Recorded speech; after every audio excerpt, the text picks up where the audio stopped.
Meron tayo dito ang tatlong klase ng high kappa. Double bell ang brand yan mga sara. Meron Pit Viper, Sun Viper, then yung high kappa Infinity natin. So ito yung high kappa Pit Viper natin. So ito yung markings niya. Yung markings ng taran. So sa magazine, sa ilalim ng magazine.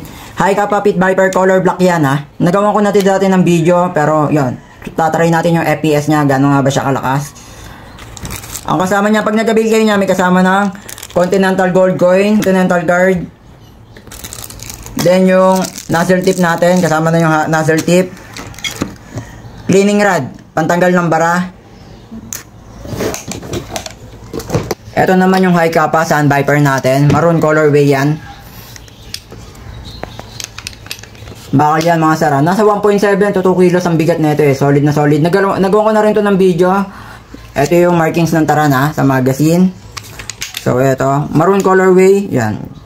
Ang kasama niya pag nag-order kayo, syempre yung may kasama ng nozzle tip, Continental card, Continental Gold Coin, then yung cleaning rod o yung pantanggal ng bara.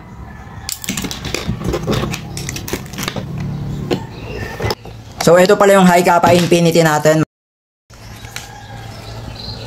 Ayan yung markings. High kappa Infinity yan ha. Solid na solid yun to. Quality. Ito yung pinakabago natin na unit. Yan. High kappa Infinity Silver. Meron siyang mga silver na yan. Tulad ng yan, sa safety lock. Then yung trigger. Sa trigger nya. Then dito.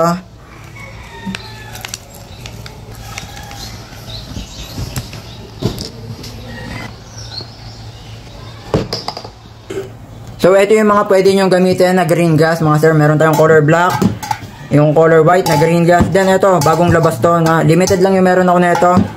Then ito nga pala yung ginagamit natin na BBs mga sir, 0.20. Yan, 2,000 pieces yan. Pag nag-building kayo, ito yung kasama, 2,000 pieces na.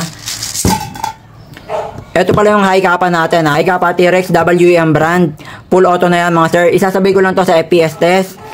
Yan, napakita ko na rin to ng mga nakaraang video. Nagawa ko na ng test fire. So yan. Gagawa ko lang to na FPS test. Pakita ko lang ulit yung high kappa Pit Viper natin. Bago natin gawa ng FPS test. High kappa Pit Viper. Ito yung markings ng taran. So tara na, subukan na natin to. So FPS test na tayo.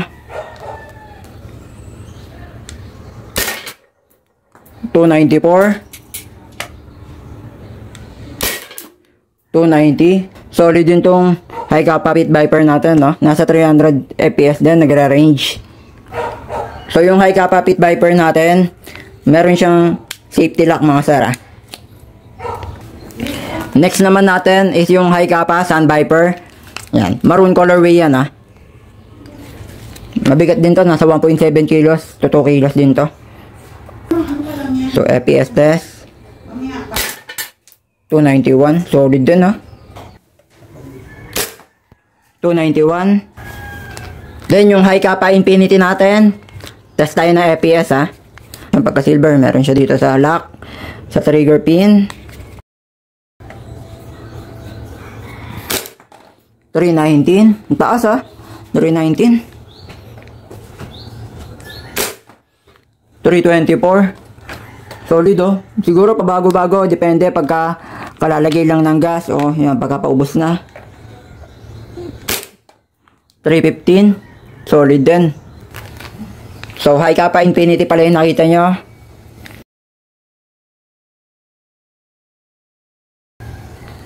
Ito WE high kappa T-Rex yan ha. Full auto, semi auto na yan ha. Yan. Silver chrome yung kasahan nya, silver slide. Yan.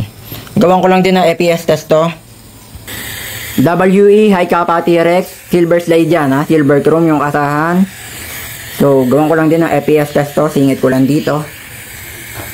So first try. Wait, naka full auto pala to, semi auto lang tayo. Yan.